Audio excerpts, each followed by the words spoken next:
Jusqu'ici, tout va bien pour les Louves de Saint-Dié. Leader est toujours invaincu après 8 journées d'élite avec un nouveau choc programmé ce samedi soir face à leur dauphine de Quimper. Elles aussi dans une belle dynamique. On va parler de tout cela avec la centrale Gabrielle Archambault. Bonjour Gabrielle. Ça va bien, merci.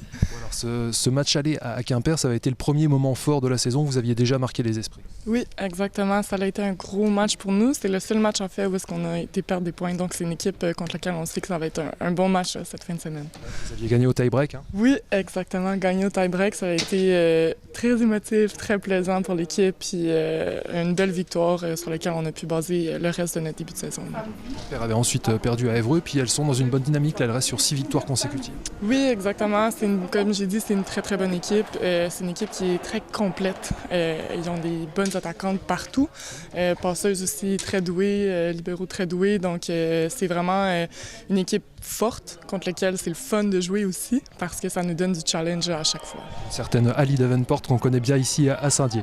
Quelles sont les forces des Louves pour vous? Les forces des Louves, nous aussi on est une équipe très complète. Malgré le départ de Julie qu'on aime beaucoup, il reste que les postes sont très forts, que ce soit au centre, à la passe, libéraux. On a des filles douées, très intelligentes.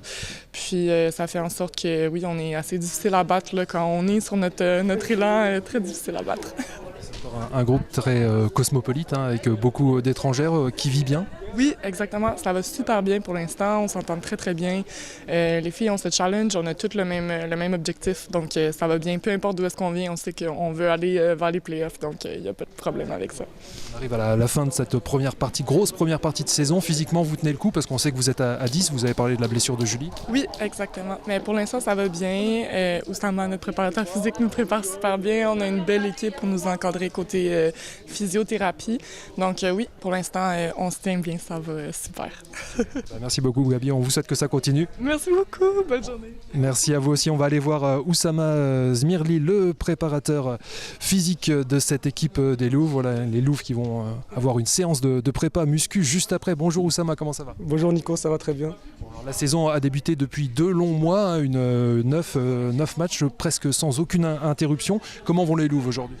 Écoutez, ça va, il y a un peu de fatigue mais c'est normal, on est en mode novembre, décembre, c'est toujours des mois un peu compliqués physiquement. Mais au niveau général, les filles se sentent bien et puis prêts pour samedi. Sachant que le groupe est réduit à 10 joueuses depuis la blessure de Julie, on tire un peu plus sur certaines? Oui, c'est sûr, surtout au poste R4, au niveau de rotation, on a beaucoup moins de rotation que par rapport à malheureusement la blessure de Julie.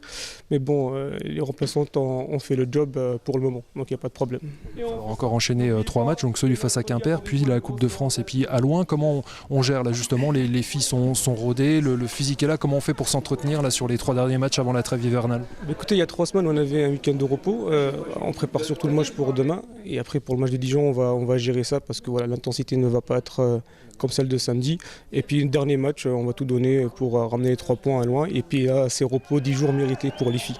C'est le premier choc de la phase retour. On le sait, vous aviez vraiment marqué les esprits en allant gagner au tie-break à Quimper au mois de match. Ouais, c'était un match vraiment chaud. 3-2, on menait 1-0, après on se fait mener 2-1. Et puis au tie-break, on gagne le match. Donc ils vont être sûrement revanchards. C'est un match qui va aussi coûter pour les playoffs, par nombre de points. Parce que Quimper, je pense qu'il sera en play-off. Ce qui est très important, on le rappelle, c'est que cette année, on garde les points acquis. On n'est plus sur le système de 1, 2, 3 points. Le coup d'envoi sera un peu plus tardif ce week-end? C'est ça sera à 20h30 par rapport à Saint-Nicolas. Donc le président et les clubs ont décidé, heureusement, de décaler le match. Comme ça, il y aura beaucoup de monde et j'espère que les supporters seront nombreux pour nous encourager et ramener les 3 points contre Quimper. Nous aussi, on sera là. Merci beaucoup, Oussama, et à demain. Merci à vous, à demain. Au revoir. Début de cette rencontre entre les Louves de Saint-Dié et Quimper au Palais Omnisport Joseph Claudel à 20h30. Donc, toujours en élite, le SAS Volley se déplace à Conflans-Andrézy. En National 2, match important pour le CAM qui reste sur 5 défaites consécutives sans avoir empoché le moindre set et devra prendre des points face à un adversaire direct pour le maintien, Belfort, dimanche dès 15h au gymnase Viviani. En N3, l'AS Gérardmer jouera à Ruelisheim.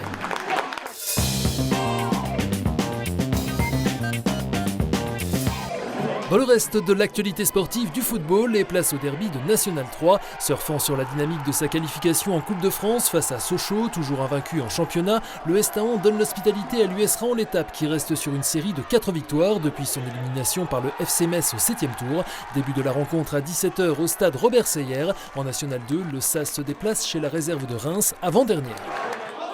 Handball, dernier match de l'année pour les garçons d'Épinal. Battu sur le fil le week-end dernier à Semur en Auxois et désormais première relégable, la bande de Francis Mattioni accueille ce samedi Cernay-Wattevillers, troisième de cette poule de National 2. Coup d'envoi à 20h15. En N1, les Spinaliennes se déplacent à Dijon. Toujours au rayon des sports collectifs du basket, en National 3, le Bémircourt, 6e, reçoit ce samedi Rixheim, 10e à seulement 2 points.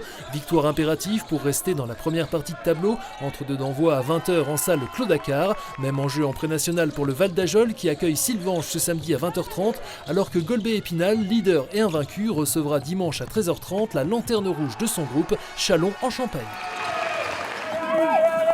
Enfin, côté course à pied, direction la base de loisirs de Saulxures-sur-Moselotte ce dimanche pour le traditionnel cross-country du COHM. Troisième rendez-vous de la saison dans les Vosges. Course jeune dès 10h45, départ des épreuves féminines, cadets, juniors, élite, espoir, master à 13h10, 14h pour la course masculine avec 8500 mètres au programme.